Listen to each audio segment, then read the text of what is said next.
The wine glasses shimmered under the golden light of a chandelier. Waiters moved like shadows, graceful and silent.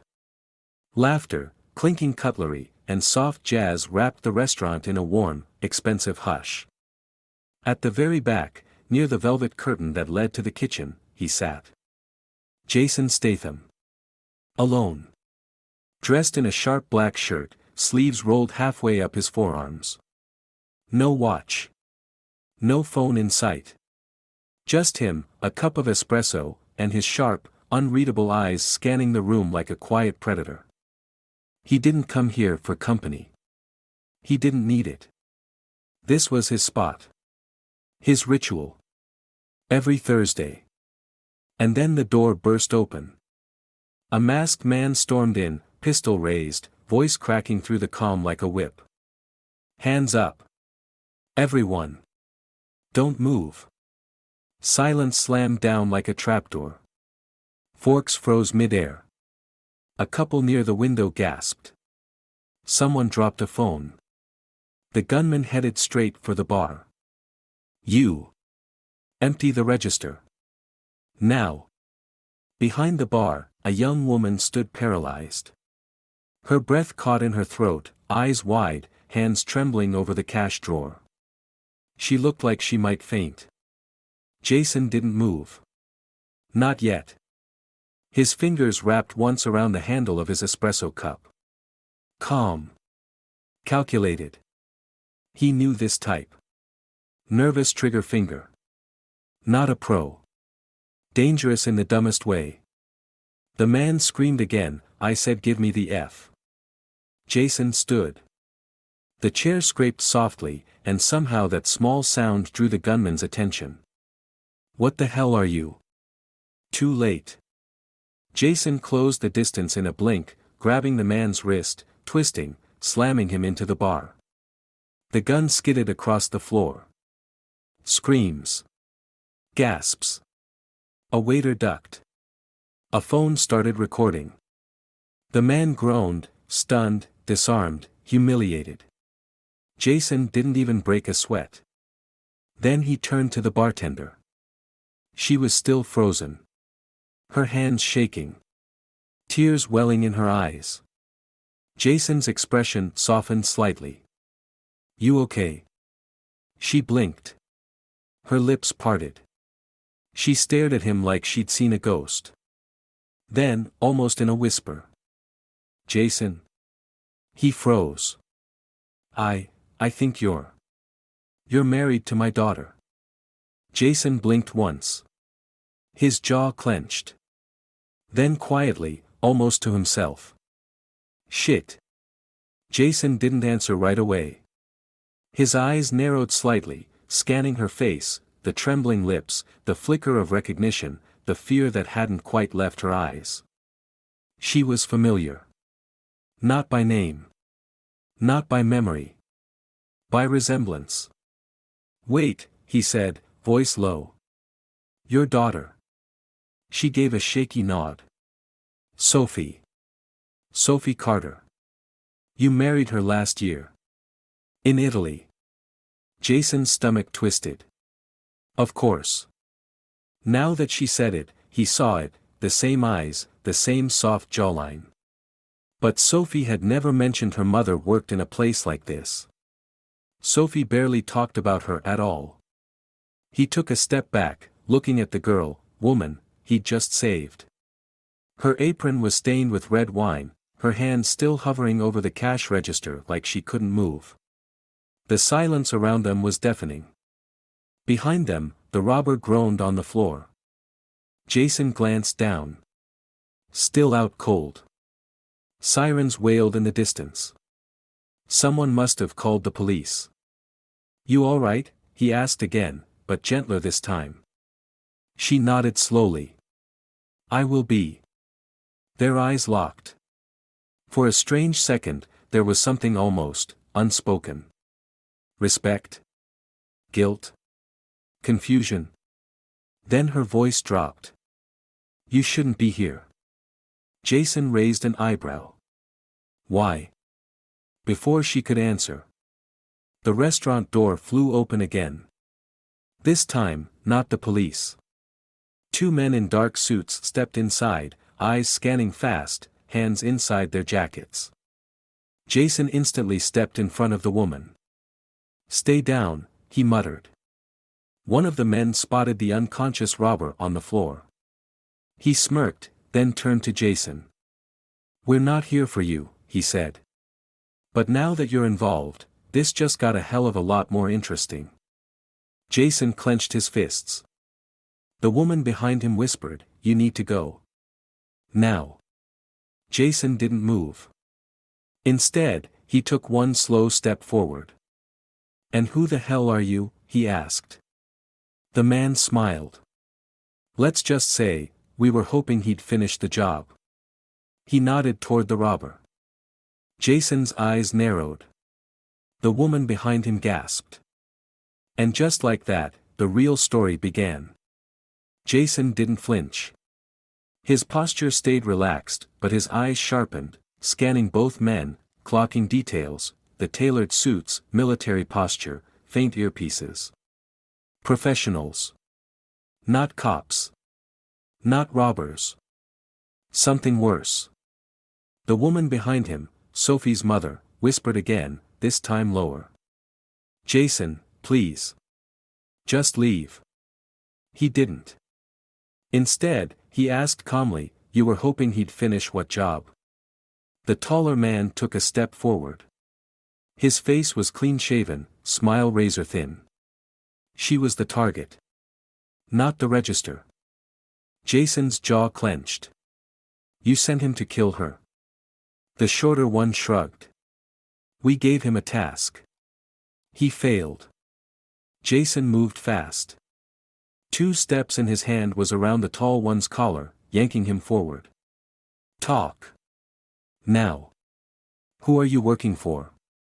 The short one reached for his jacket, big mistake. Jason spun, grabbed a wine bottle from a nearby table, and shattered it across the man's arm before the gun came out. It clattered to the ground. The suit grunted and stumbled back.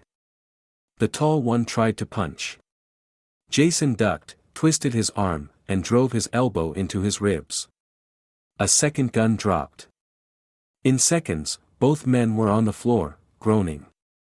The restaurant had mostly cleared out, waiters hiding in the kitchen, guests evacuated. Just Jason, the 2 attackers, and Sophie's mother. And the unconscious original robber. Jason picked up one of the pistols. He wasn't smiling. "You've got 10 seconds, he said, voice cold, to tell me who wants her dead." The shorter guy coughed, blood in his mouth. "You have no idea what she's into." Jason turned to her. She was standing still, pale. Not crying. Just, silent. And then, finally, she spoke. "I was going to tell Sophie everything. Tonight." Jason stared. She swallowed hard. "About who I used to be. About the people I worked for." Jason stepped closer. "Start talking." But before she could say another word. Crash. A bullet shattered the front window. Jason tackled her behind the bar just in time as another shot ripped through a wine rack. Someone else was out there. A third party. A sniper. Glass rained down over them like hail. Bottles burst, red wine spilling like blood across the marble floor. Jason shielded her with his body as another shot slammed into the bar. She was trembling now. Not from fear, something deeper. Guilt. Jason leaned in, voice low but sharp. "Snipers using a suppressed round. Distance shot. Probably across the street, 3rd floor. This isn't some hired thug. This is military." She didn't answer. Another shot cracked. Jason grabbed an overturned serving tray and used it as cover as he crawled toward the window. He peeked fast, just a silhouette in a lit window, a flash of movement. Then gone. Jason turned back. "You've got 10 seconds. Who the hell are you really?" She was silent for a breath too long. Then, finally. My name isn't Anna Carter. Jason froze. Come again. She looked up at him, eyes glinting with something sharp and haunted. It's Anya Korolova. I used to work for the Vori. Jason blinked. The Vori v Zakwan. Russian mafia. The real kind. The kind that didn't forget. Or forgive. I disappeared 12 years ago, she continued. Took intel. Took money. Built a new life. I thought I buried it. Jason stared at her. You didn't just bury it, he said. You brought it into my house. She flinched. Then added, Sophie doesn't know a thing. She thinks I'm just a bartender trying to make ends meet. Jason shook his head, absorbing everything. They must have found you. That robbery, just a distraction to get you out from behind cover. She nodded. And now, they're cleaning up the mess. Anyone who sees me alive is a threat. Jason glanced toward the front, the two suited men were gone. The back door, wide open. Damn it. He looked back at her.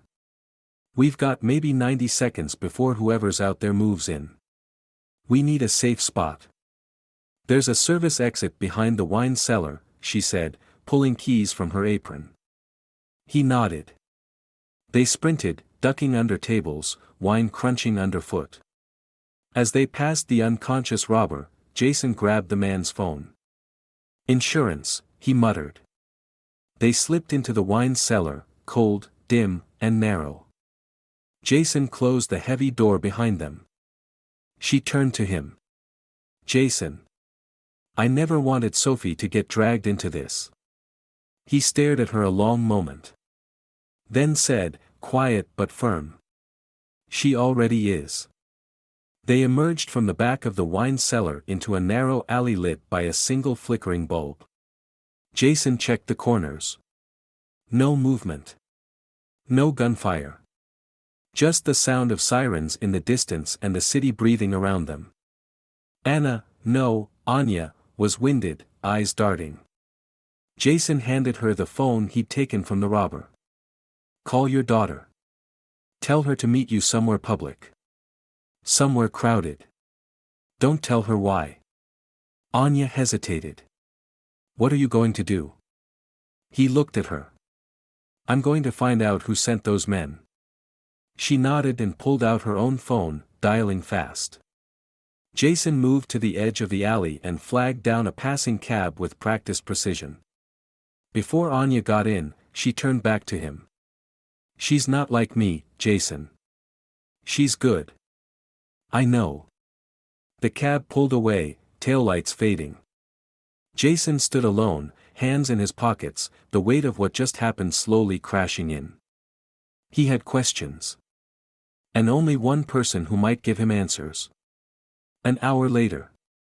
Location, a bookstore cafe in Notting Hill. Sophie sat by the window, unaware. Long brunette hair tucked behind one ear, sipping tea, scrolling through her phone. She looked calm. Normal. As if her mother hadn't just nearly been executed in front of a crowd of millionaires. Jason entered through the back, not making a sound. She spotted him the moment he stepped into the light. Her face lit up. Jason. He walked toward her slowly, carefully. Hey. She tilted her head. You weren't supposed to be back until tomorrow. I had to deal with something. He sat across from her. Silence stretched between them for a beat. Then she asked, Is this about my mom? Jason's eyes narrowed. What do you mean? She called me. Sounded, shaken. Told me to meet her here but didn't explain why. Said she was in danger. Then the line cut off. Jason's voice dropped. Did she make it here? Sophie shook her head. No. I've been waiting for 20 minutes. Jason froze. Something was off. He grabbed his phone and dialed Anya's number. No answer. Again. Nothing. He stood. We need to go. Sophie stood too, confused. Jason, what's going on? He turned, scanning the street. Then his phone buzzed. One new message. Unknown number. No name. Just a photo. He opened it. His blood turned cold. It was a picture of Anya. Tied to a chair. Eyes open. Terrified. Behind her, spray painted on the wall. Come alone. Jason stared at the photo, his jaw tightening. They'd taken Anya. And now they were baiting him, smart, precise. No location, no name. Just a warning, like a snake coiled in a dark corner. Jason, Sophie said quietly, what's going on? He hesitated. She stepped closer. You know something. About my mom. Jason's mind raced. He wanted to shield her, but shielding her now might get her killed. The people behind this? They weren't bluffers. He took a breath. She's not who you think she is, sophomore. Sophie blinked. What does that mean? She wasn't just a bartender. Before all this, she worked for people who don't let you walk away. Russian syndicate. Vori. Sophie recoiled slightly. No. No, that's not, she stopped herself. She would have told me. She was going to, Jason said. Tonight. Sophie's face crumbled. Jesus Christ. Jason showed her the photo. They want me. And they're using her to get it. Sophie covered her mouth with her hand, silent, pale. Go to your sisters, Jason said. Now. Don't talk to anyone. Don't go home. I'll find her. No, she snapped. I'm coming with you. Sophie. She's my mother. I'm not just gonna hide while you, her voice cracked. Please. Jason looked at her. He saw it, her mother's fire. And he knew he was going to regret it. Fine, he said. But you stay close. And when I say run, you run. No hesitation. She nodded. Deal. 2 hours later. Abandoned warehouse near the docks. Jason moved like a shadow, Sophie close behind. He tracked the number that sent the message, bounced through proxies, but the last ping came from this zone. Classic setup, isolated, quiet, too much open space. A trap waiting to spring. They entered through a side door, the hinges groaning. Inside, silence, broken only by the soft creak of wood and the drip of water from some unseen pipe. Then a voice, amplified slightly by a hidden speaker. You brought her. Jason froze. Sophie clutched his arm. A spotlight snapped on. Anya. Still tied to a chair. Still alive. Then, from the shadows, a man stepped forward. Tall. Slavic features. Trim beard. Expensive coat over combat boots. Jason knew that face. Anton Vaskov, he muttered. Sophie looked up at him. You know him? He's not just part of the Vori, Jason said. He was the Vori. Until your mother stole millions in accounts, and left him to take the fall. Anton smiled. She broke the code. She vanished. Now she repays. He looked at Sophie. And since you're her daughter, the blood must balance. Jason stepped in front of her. Touch her, he said coldly, and I'll make what happened to your last 2 men look like a massage. Anton grinned. I was hoping you'd resist. He snapped his fingers. More footsteps. 6 men. Surrounding them. Jason's hand flexed slightly. No way out. Unless. He leaned toward Sophie and whispered, remember what I said. Run, she whispered. No, Jason said. Then he headbutted the nearest guard and the entire place exploded into chaos. The first guard went down with a sickening crack as Jason drove his elbow into the man's jaw, grabbing his pistol before it hit the floor. He spun, dropped into a crouch, and fired once, center mass. Another down. Sophie screamed, ducking behind a support beam. Anton didn't flinch. He just stepped back into the shadows, watching like a conductor at a symphony of violence. Jason moved like a machine, smooth, brutal, precise. A third attacker lunged. Jason blocked, twisted the man's arm until it snapped like dry wood, and used the body as a shield against 2 more bullets. Then he threw the unconscious man across the floor like a ragdoll. Jason! Sophie shouted from behind cover. You're left. Too late. A 6th man came from the side with a steel pipe, slammed it across Jason's ribs. He grunted, stumbled, dropped his gun. But Jason didn't go down. He turned. And what he did next didn't look human. 3 hits. 1 breath. The attacker dropped. Jason staggered for a second, bleeding now. Lip busted. Breathing hard. But still standing. He turned toward Anton, fists clenched. Let her go, he growled. Anton smiled. Not surprised. Amused. He pulled out a small remote from his coat and pressed a button. Behind Jason, a beep echoed from the chair Anya was strapped to. Jason turned, eyes locking on a small red light blinking beneath the seat. A bomb. Sophie screamed. Don't move. Anton called out. It's pressure sensitive. She lifts even a centimeter, boom. Jason froze. His entire body stiffened. Anton walked out from the shadows, smooth and calm, stepping over the bodies like debris. You want her? Trade. Jason's voice was ice. For what? Anton smiled darkly.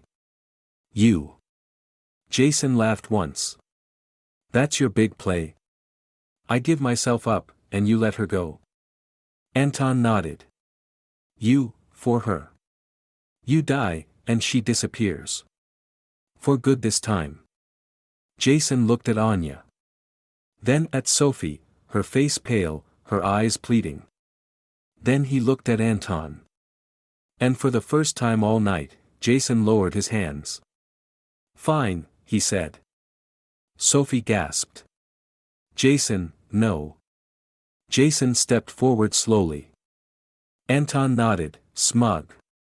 Smart man. But Jason wasn't looking at him anymore.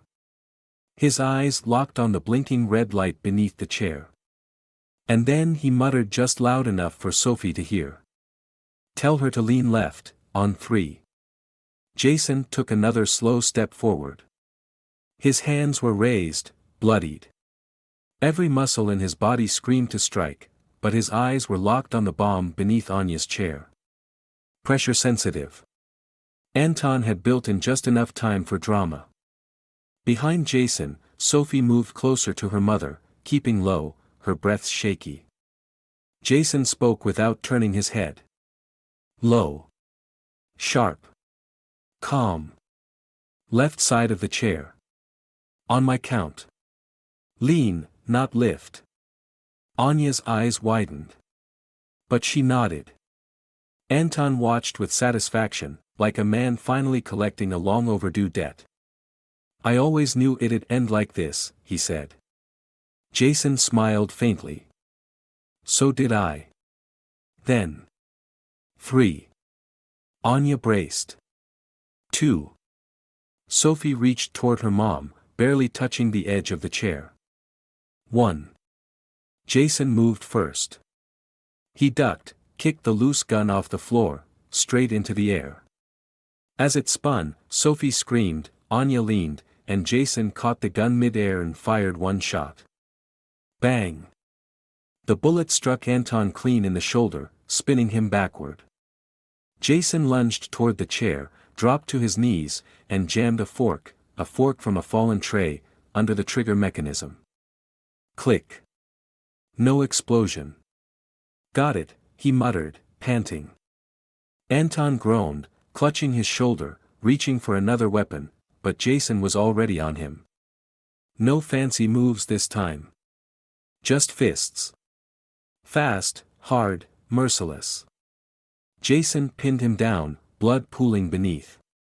You come near them again, he growled, and I won't stop at the shoulder. Anton coughed. You think this ends with me? Jason leaned in. I know it ends with you. Then, sirens. Loud, close. Backup. Police. Jason stood. Sophie rushed to her mother, untying her hands, eyes full of tears and relief. Anya, shaken and battered, reached out and squeezed Jason's hand. Thank you, she whispered. Jason didn't answer. He looked at Sophie. She looked back, so many questions in her eyes. But only one that mattered. You okay? He asked. She nodded slowly. Yeah, but what about you? Jason exhaled, finally. I could really use another espresso. Epilogue, 2 weeks later. Same restaurant. Repaired. Quiet. Jason sat at the last table again. Alone. Calm. The bartender, a new guy, brought him his drink. On the house, he said. Heard you saved the place. Jason smirked. Let's call it even. Sophie entered a minute later, sat across from him. She looked different. Stronger. Wiser. They didn't speak much. They didn't have to. The past was behind them. But Jason? He never stopped watching the door.